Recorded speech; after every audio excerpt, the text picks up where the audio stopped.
Hey, Dawn, how are you? I heard you weren't feeling well. Yeah, it's this stupid cold. I don't know if I'm gonna be able to do the show tonight. That's a shame. I don't know if we can get another guest on such short notice. No, don't worry. Don Cheadle can still do the show. We just gotta find somebody to play me. I don't understand. Hey, Don, we doing this or what? Tim Meadows? Yeah, Don told me about his explosive diarrhea. It's a cold. Yeah, whatever, man. I'm not a doctor. I don't get it. Do people think you two look alike? No, Craig, that would be racist. I'm just a great actor. Yeah, go on, Tim. Give him a little taste. Hi, I'm Don Cheadle. I was in Hotel Rwanda, which I hear is a very important film. I also star in Iron Man 2, playing the role of Black Iron Man. You see what I'm talking about? No, it's stupid. Nobody's going to buy this. Wait a minute. Are you kidding me? Tim Meadows just subbed for Meryl Streep on Letterman last week. Yeah, that's right. It's true. Actually, to be honest, I've always felt like a 60-year-old white woman. No, I'm sorry. There's no way I'm agreeing to this. Oh, come on, Craig. I've already shaved my body hair. Why would you do something like that? I have the normal amount of body hair. Why did you do that? I don't know. Okay, let's be reasonable here. I'm sure we can... Oh, excuse me. I'm sure we can... You okay, Craig? I mean, if you need me to sub, I can do it for you tonight. I'm Craig Ferguson, and I have big man boobs. That's amazing. Thank you. Actually, it is pretty good.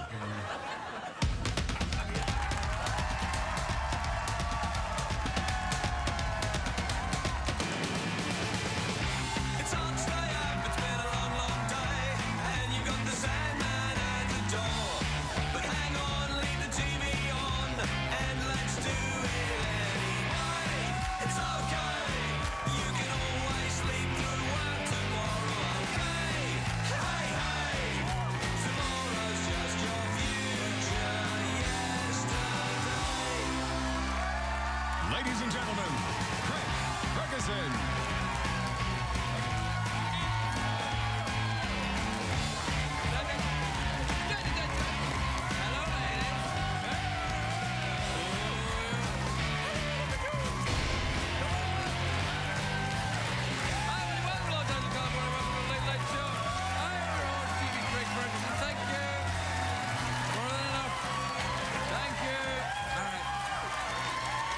That's enough. No, please, that really is enough. Thank you, that's more than enough. Now, you probably... Let it go. You probably don't recognize me. A lot of people confuse me with Tim Meadows or Don Cheadle, but it's really me. Oh, I'm Craig Ferguson with my great big man boobies.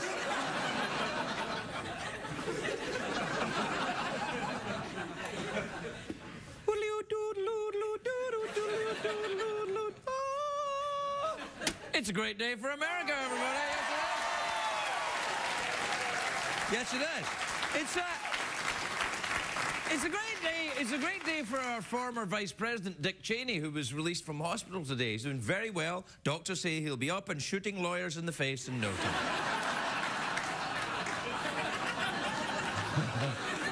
You know, I disagreed with Cheney about a lot of things, but when he shot that lawyer in the face, you took my heart, Dick. We wish you all the best, Dick. By the way, Best Dick was the name of a... Never mind.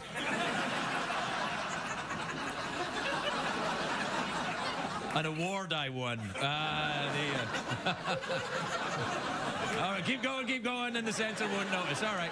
Hey, I heard about this today. The residents of a Chicago nursing home for the old folks have formed a biker gang. A biker gang! Full of senior citizens. Born to be... forget.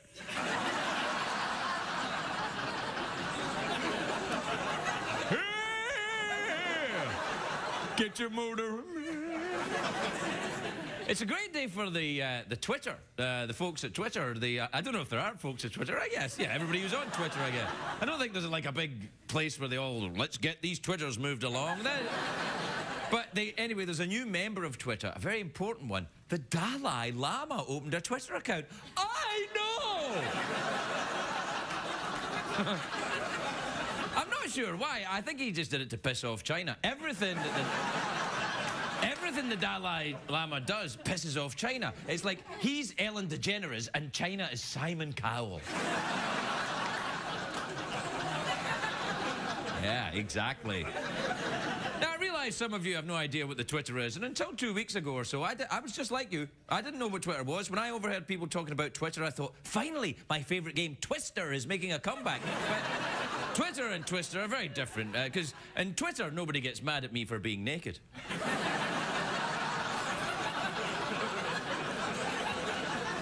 Although it was like that time I won that award. Yeah, cut that out, you bastard. All right. Anyway, Twitter hasn't been around very long. It was created in 2006 by, I don't know, Jack Twitter or something. Basically, yeah. Oh, Jack Twitter! Basically, Twitter is an online service that allows you to share what you're thinking with all your friends. And I hear you ask, and I say, but Craig, how is that different from other social networking sites like the FaceTube or the... I don't know, MyTubes or whatever it is, or my favourite one, kissablemen.com. Well, look, Look, I don't know, right? I don't know why the Twitter is different from other... Look at me, I could be someone's grandpa. I don't know how Twitter works. I'm still trying to figure out how the little elves make the music come out of my iPod. I don't know how the Twitter works. All I know is that the Twitter is very popular with the young people and me. Sometimes I'll be at home and I'll pick up my cell phone and I start typing away, and instantly it makes me feel 20 years younger. And then I put on my glasses and I realise I've been typing on the TV remote.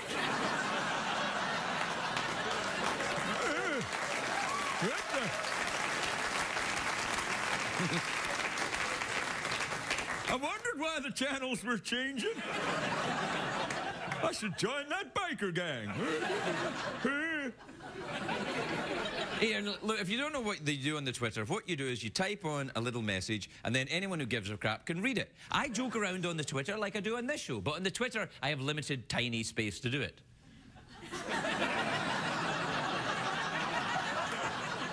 As opposed to this showbiz extravaganza you see in front of you. This giant Carnegie Hall of a studio. This icon, this shed.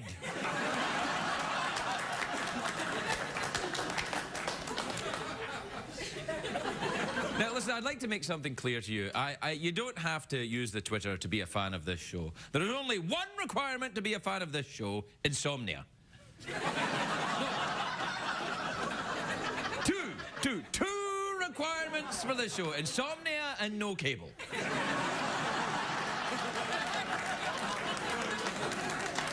But, you know, I tell you why I like the Twitter. Right, listen, don't clap over me talking. I did a show last night with no audience at all. I don't need you anymore. That's right. Oh, yeah, you made me, but you can break me as well. That doesn't make sense. Anyway, look, I like the Twitter because most people, when they tweet on the Twitter, that's what you call it, they're quite positive. You know, it's like, excited for the weekend, or just got back from the gym, or just had sex with Tiger Woods. Just things. Everyday things that everyday people do every day. And you're... Anyway, you're only allowed to use 140 characters on Twitter, just a few sentences, and it's very difficult to start an argument with only 140 characters. Some people think 140 characters is too tight a restraint, but maybe I like restraints. Maybe I like restraints if you pull my hair and call me a dirty girl. Maybe I like that.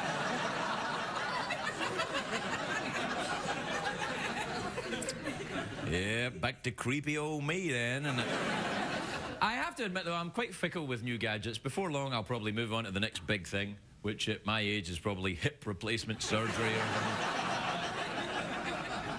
It's a good thing the Twitter didn't exist when I was a kid, though. I had enough distractions. I could just hear my mother, "Craig, are you upstairs playing with your Twitter up there?"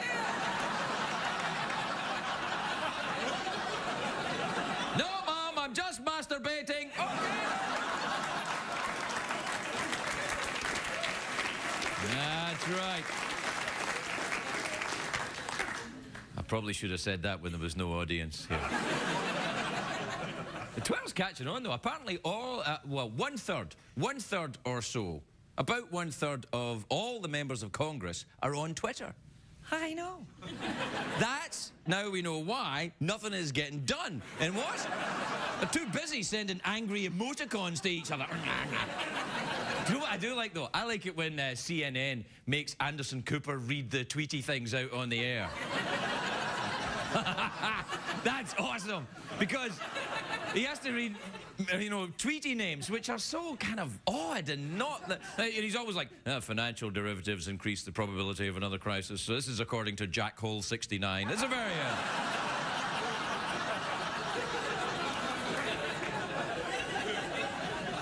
So, it's time for the break, is that what you're saying? You're in your own passive-aggressive way, sitting there in the dark.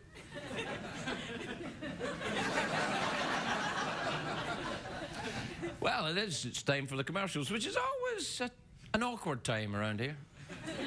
Because when you're not here, they hurt me. Come back soon!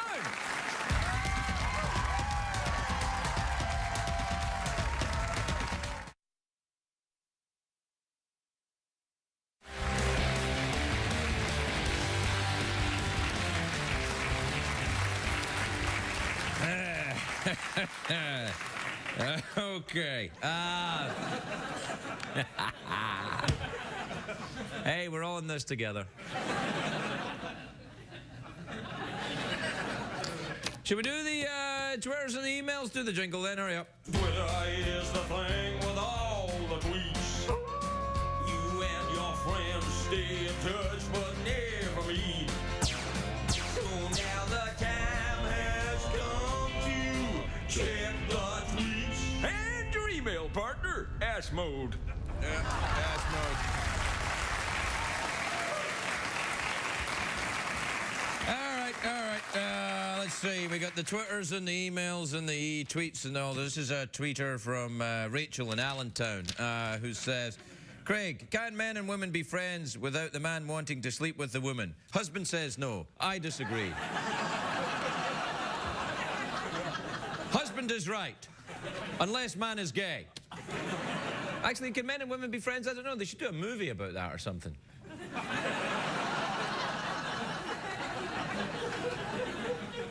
This is an email from Diane in Paso Robles in California. Who says, Dear Craig, my 15-year-old daughter's boyfriend says he is 90% straight when he is with her. Is that enough? Hey.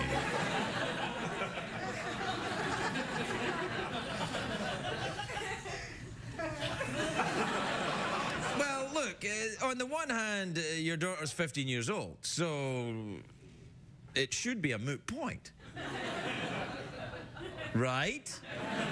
And then 90% straight, that's pretty straight.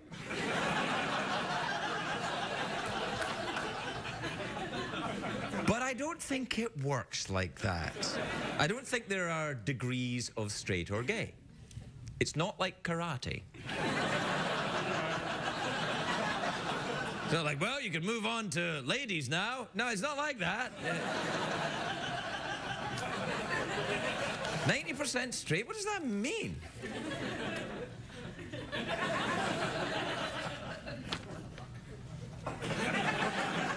This is from Eduardo, who's 90% straight in...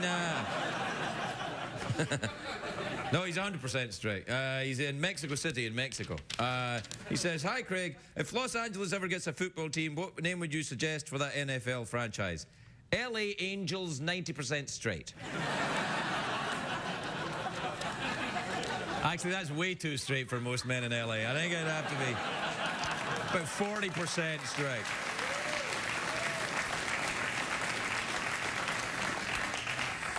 This is David from Rosebud in Arkansas.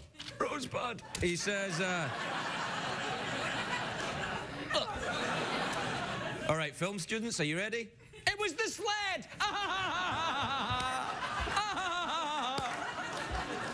Now you don't have to sit there for 3 hours!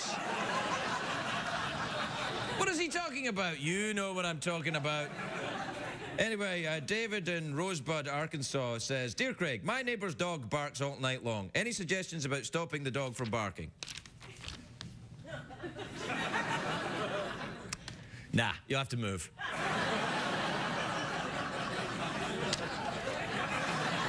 It's the only thing to do. If you live near a barking dog, move. You probably want to go one of the no-dog states.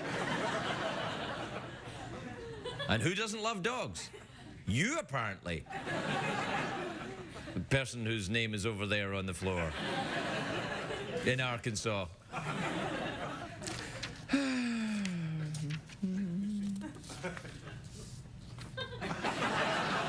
This is from Mark and Clymer in America. He says, Craig, if I get nervous, I do this weird laugh. He doesn't write that. I just made up a weird laugh to kind of help the story along. Is there a trick that you know of to make this stop? It's killing my game with the ladies.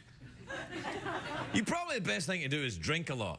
If you're going out on a date, try to get really hammered before you meet your date, or, you know, take some powerful depressant-type drugs. Which, you know, of course, legal ones.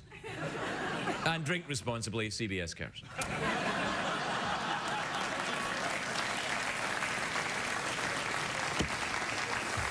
All right, well, it's that time again for another commercial break. They come up so often these days.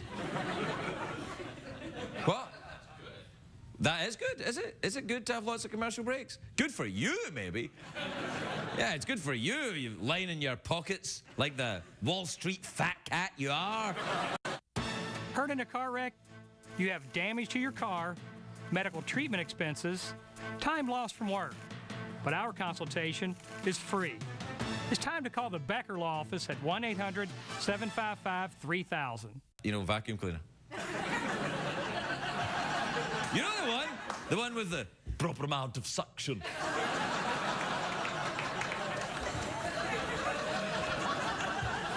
I like to vacuum over here. Ooh, this looks dirty. I hope I've got the proper amount of suction. We'll be right back, everybody. We'll be right back.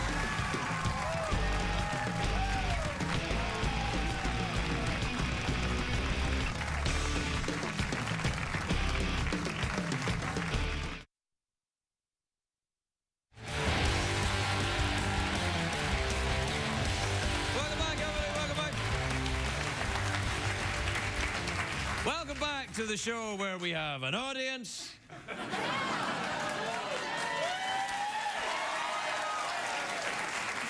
Let me finish.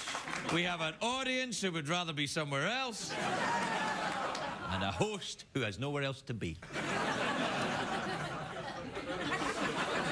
My first guest tonight is in a movie. He's a big movie star, actually. He's in Brooklyn's Finest, which is in theaters on March the 5th. Take a look at this.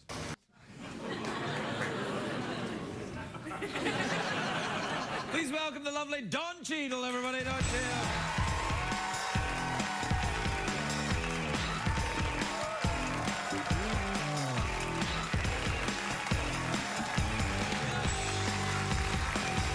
Welcome, Don. Welcome. Glad to be here. Glad to be here. Hey, in the movie there, when I did that after the clip. The little yeah, growl you thing. should have done that in the movie. I know. When you were talking to her, I you know. said, "Bring it," and then go like that. Yeah. When you did it, that's exactly what I thought backstage. I was like, man, if we could reshoot that scene, that would go in there. Well, no, the director who did this movie, this was the Antoine Fuqua. Yeah, he did. Yeah. Training Day. He did Training Day. I loved that movie. And Denzel Washington, he did a lot of that in Training Day, as I recall. Or it might have been cut out. I saw the director's cut. Oh, yeah, okay. yeah. I saw some bootleg version, and it didn't Have that in it? Have that in Oh, yeah, that would ruin the whole movie for me. Yeah. Hey, are you okay? Because earlier on I thought you were sick. Well, I did have a little cold. It wasn't exploding diarrhea. Right. So you guys are all safe. Hey, if it was that explosive, I'd want to actually film it. It's a Because that would be a Gallagher show, YouTube sensation. Exactly. Yeah. Oh man, no, I'm fine. I'm Right. fine. I'm glad that Tim, was there to sub in for me. But Yeah. I got it. Do people say that you and Tim look alike? Has anyone ever said that? All the time. I've been on His wife came up to me one time. Oh, hey, no, I don't know. Nothing happened. Right, okay. But she did say, wow, I'm surprised. It's amazing. It's amazing. And I was on a plane, and a flight attendant came over and gave me a couple of bottles of Cavassier, and I said, what's that? I said, what is that? That's Tim, all right. Yeah. So, ladies' man. That's Like, right, yeah. ladies' man, yeah. I wasn't in that. Thank you. Yeah. No, you're thinking of Hotel Rwanda. It's a completely another different thing. mood. Yeah. Totally different thing. Now, were you up at the Pebble Beach golf thing? I was up around that. You were doing stand-up. Yeah, I was doing stand-up in Carmel, yeah. Didn't call me. No, I was, I went to Pebble Beach. It was great. Golf. I didn't know you were there. I could have called you, but I don't have your number, and I've still got I don't know. And then there's the whole not being allowed to be within 30 feet of you. Oh, right. That's up in December. Yeah, I know. We're good. Then look out, December, girl. yeah. Do you play, or were you watching the golf? No, I play. I enjoy the game. I was almost really good, but I got to get in the mindset of acting like a golfer. If I could just take. Well, you better not do that. But it's like but you want to take it, like if you can act like a cop, you can act like if you act like a golfer and get into the mindset, I may have golfed better, but I wasn't. Well, I don't know. I mean, you can't act. Well, you see where I'm going with No, this. I do. It's kind of insulting, but I get it. No, come on, it's not insulting. No, not all golfers are like that. A lot of them are. Now, it's a pro-celebrity thing, isn't it? Yeah, Celebrities. it's a celebrity. You play with the pro. Right. And there's a team, and you have to make the cut like regular, like Sunday. You have to make So the cut. who was the pro you were playing with? I was paired with Jason Gore, who plays out of Valencia, California. Right, and you play with him and you go around together. And who were the other celebrities that were there now? George Lopez is always there, Yeah, isn't he? Bill Murray was there, George Lopez was there, Andy Garcia was there. Right. Kelly Slater was there and shot 60, I don't know if you guys follow golf at all, but he shot 67 on his own ball. His own ball? That's crazy. Yeah. I don't even know what that means. I know. It seemed like it was going somewhere. Well, I'm the only Scotsman who doesn't play golf. What is wrong with you? I don't know. You're smart. That's what it is. Well, it kind of like my people in my family play golf. They get obsessed by it. Yeah. Like when George Lopez was here, he was like, I can't believe you're the only Scot. He's been to Scotland. He says when he dies, he wants his ashes scattered on the Royal Nation golf course in Scotland. I'm like, are you nuts? He's like, he There's a lot loves of animals out there, right? Yeah. You can't do that. No, you can't do that. Are you obsessive about it? No, I'm not. I did play today, but I'm not obsessive, and I am going to try to play tomorrow, but it's not an obsession. I can let it go. Yeah, really. Is the first step admitting that you have a problem? Yeah, I guess. I think that used to be. I think the first step now is TMZ finding you coming out. That's the first step now. I think you're right. Yeah. The steps have changed. Yeah. You're right. It used to be back in the day you had to find out for yourself. Now it's broadcast on television. You go, is that me? Yeah, exactly. And then You're on the floor with the hamburger. Tell me about the film now. In the film with the less ham. I know. That's bad. I know. Anyway, in the film, you're an undercover cop who goes like this a lot. Right. Yeah. Or doesn't do that. No, I wanted to do that. But no, he's an undercover cop who's gone under with this drug crew, and he's got to turn his best friend in. If he takes this mission, he's got to take his friend down. Wesley Snipes plays my best friend in the thing. Oh. Did you go undercover to learn about it, or did you use a lot of hard drugs? That's what I did. Yeah. I thought undercover, that's going to take a lot of Everybody time. does. All Everybody the does actors that. do that. I'm going the other I'm gonna way. take a lot of go the drugs. other way. Yeah. And sell a lot of drugs. Okay. In some states, that's still illegal. You do know that, right? Not for an actor. Not for a celebrity actor. That's right. No, you know in fact, I went for a walk today with my friend. And I walked down. Okay. There's a point to this. And I was walking down in Venice Beach, and all the marijuana dispensers. I haven't been down there. It's crazy down there. Have you seen it? It's jumping off. I've heard there's a lot of that going on down there. Oh, well, and all the outside the marijuana store, there's it's medical marijuana. There's a guy dressed as a kind of Addams Family doctor or something like that. There's a kid outside going, "Come on in, come on in." I was walking by and he said, "Hey, it's not a crime to feel good and stuff." And I'm like, "Look at me, I've taken marijuana. I know what what you're talking about. Leave me alone. Right. I had enough. Right. You know. Right. Been there. Yeah. But they all think it's new, you know. No, they're cropping up all over the place. Do you ever smoke marijuana when you're playing golf with your celebrity buddies? No, I've never, no.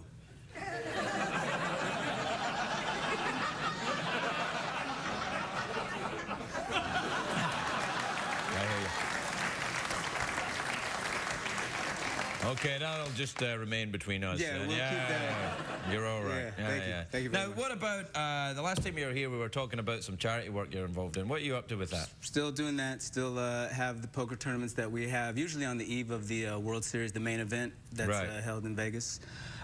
So we're doing that again this year. You know. Are you a good poker player? A lot of the celebrities that play poker are not so good. I'm getting I hear. better. Yeah, I'm getting better. Any money left? There's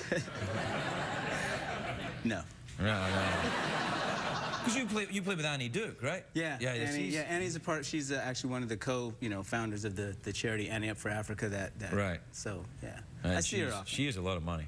She has won. She's done a good job. She's won well. She's really good at poker. And what she does apparently. is, she's really good at poker. And what she does is what the thing is amongst poker players is they like to lose their money to her. Like it's some badge of honor. I'm like, this is nuts. Yeah, I don't like it. I don't like it. And she's a friend, and I don't want to lose money. No. And she's been here. She's a very nice woman, but she can earn her own money. I'm not giving her my money. There you go. If I had any money, would I be working in this stuff? I ask you. I started to mention that, but you very eloquently talked about it in the monologue. The shed. Yeah. It's pretty bad, isn't it? Do they know what these lights are, actually? Have you ever taken the camera backstage and shown them what these twinkling lights the twinkling lights of L.A. laid out behind us? And it's like 11 guys with flashlights. It's bad. It's bad. Yeah. People think it's kind of my shtick, you know, but it's really a dump here. No, it's bad. Yeah. It's bad. I had to move something in the dressing room. The guy said, "Hey, can you get the other end of that?" I'm like, "Wow." Okay. Yeah. It's bad. Wait a minute, was that a tall guy, mustache? Yeah. We're looking for that guy. He steals all our stuff. Dude, I helped him with something to his car. I'm sorry. That's all right. It's okay. Well, listen, it's nice to see you again. Thanks for fitting us in between the golf. Thank you very much. Yeah. The lovely Don Cheadle, everybody.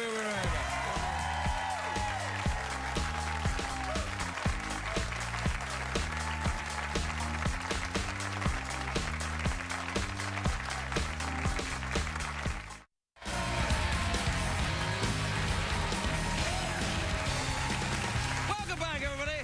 Welcome back. I'd like to apologize on behalf of myself and the CBS Corporation. Look at the state of this place. Look at the state of it. Dust everywhere, scuff marks on the floor, little bits of fluff and lint. If only we had a vacuum cleaner. A vacuum cleaner with a ball. A vacuum cleaner with the proper amount of suction. I love that commercial so much. My next guest is a best-selling author of a very clever woman, a very good writer. I'm a bit intimidated by her. She wrote a book called The Glass Castle, and her latest book is called Half-Broke Horses, which is about horses that are almost out of money. How much have you got? 20 bucks.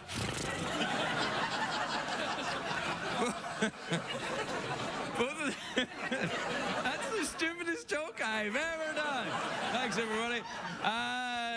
These books are in stores now, and they're doing very well. You should go and buy one before they run out. Please welcome the lovely Jeannette Walls, everybody. Jeannette Walls.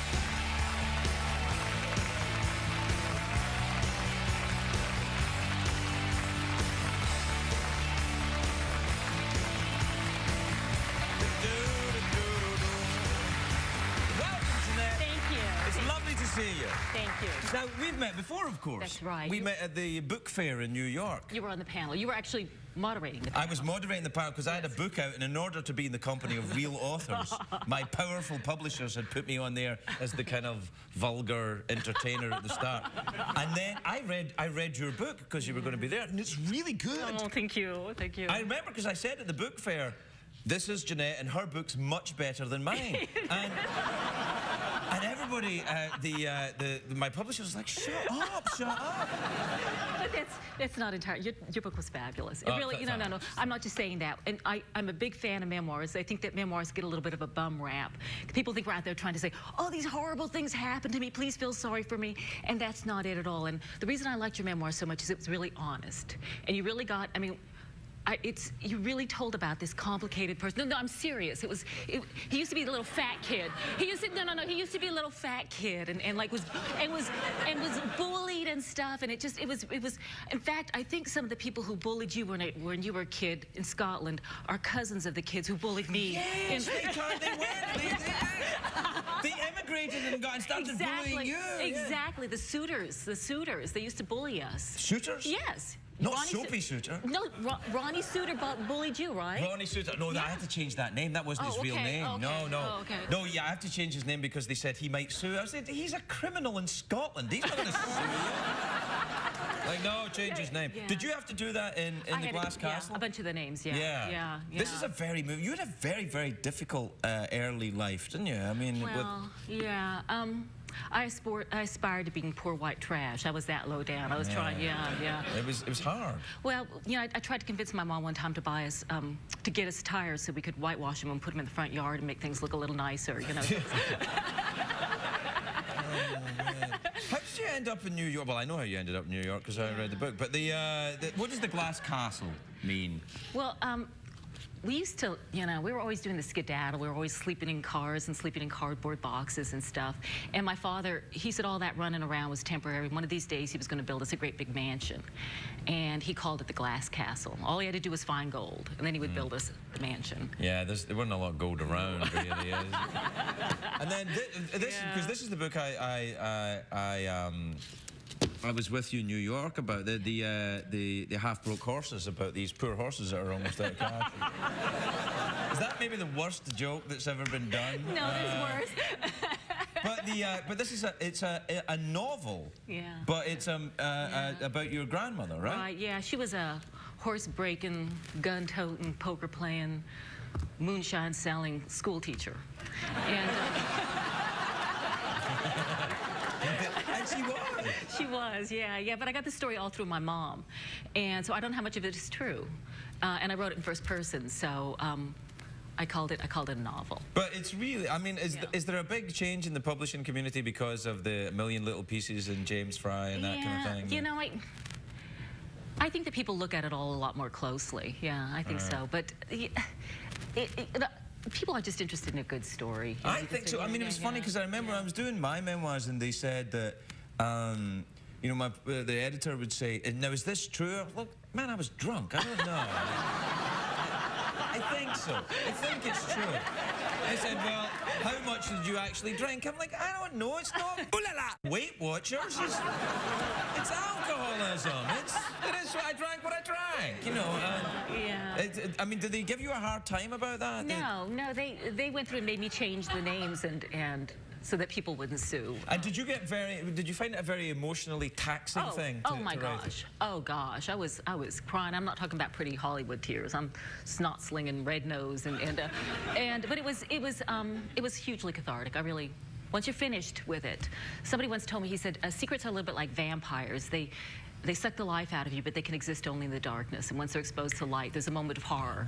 And then, poof, they lose their power. Yeah. That's not bad. That's old-fashioned vampires. Now vampires can, they've got six-pack abs, they're vegetarians, they don't actually even suck your blood. They just care about your feelings or something. I don't think that's a vampire, do you? Will you write a proper vampire book? Write about maybe one of your other... Maybe you could be a novelization about your great-grandfather who's a vampire. That's a good idea. It's not a good idea, Jeannette. Thank you, but it's not. See, you've written a couple of novels. I have only one. Yeah. I have no imagination. I can't make things What are you talking about? You did? No, this is a fantastic book. I just filled in the gaps that I didn't know. I just, I don't know whether much of it is true. That's why I called it. Well, that's all right, though. That's writing fiction, isn't isn't it? Well, that's why I call it fiction. But Right. but it's not. It's not. It's just sort of taking what you know and just sort of plugging up the little holes. Yeah. Right. So it's more kind of what, lawyering? Yeah. Yeah. So what are you writing now then? Are you continue to write memoirs? I'm trying to find another wacky family member to exploit. You know, I just. Have you got many? It seems like you have. Oh yeah. No, it's funny. I thought writing a memoir is a bit like cleaning the garage. Yeah, it is. You know, that you clean it and you go, well, that's that done. And then you go back a couple of days later and go, now what the hell happened here? And then you have to do it all over again. You can go forever. No. You know, a lot of memoirs do a bunch of memoirs, and I already sort of squeeze that sponge. What do you read? Do you read that kind of thing, or do you read? I love memoirs. Yeah. Yeah. Whose memoirs are you currently reading or recently read? Well, I love This Boy's Life by Tobias Wolff. I think that's wonderful. Right. I don't know. And of course, of course, this. Tell me about it. It's not that much happened. It was sort of low key. Right. So the hard sell you're hitting me with, eh? Yeah. Gotta read that. Not a lot happens and it's pretty low key. Of course, you know, there's Angela's Ashes, which. Oh yeah, no, that's a fantastic book. Yeah, Frank was here. Frank McCourt before he died. He's lovely, Frank McCourt. Yeah. Did you meet him? Oh yeah, a number of times. And you know, I just think it's a prime example of it. You can take you know, we all have our demons, right? We all got the demons. So the trick is you put a harness on them demons and put them to work for you. I like the way you talk, lady. You talk pretty. Put a harness on them demons. I like it. I think it's fantastic. You should. You had me at harness, actually. Hey, I can't recommend both of these books highly enough, actually. I know that some of you are watching the show are only watching it because you can't find anything to read. So, so there you go, problem solved. And I know many of you will have read the books, and to you I say congratulations. But they're very, very good. You're very, very clever and talented and a good writer. Well, thank you. Yeah, I'm amazed I actually like you. Thank you for coming to see the lovely Jeannette Walls, everybody. We'll be right back.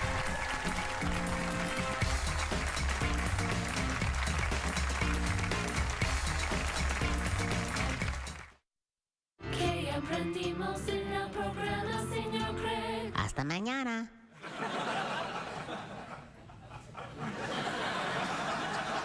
Hey, wait, the cat. We didn't do the Spanish word of the day. Hey, we have to have the Spanish word of the day. Do the Spanish word, right? And now Craig's Spanish word of the day. Today's word is fracaso. Fracaso.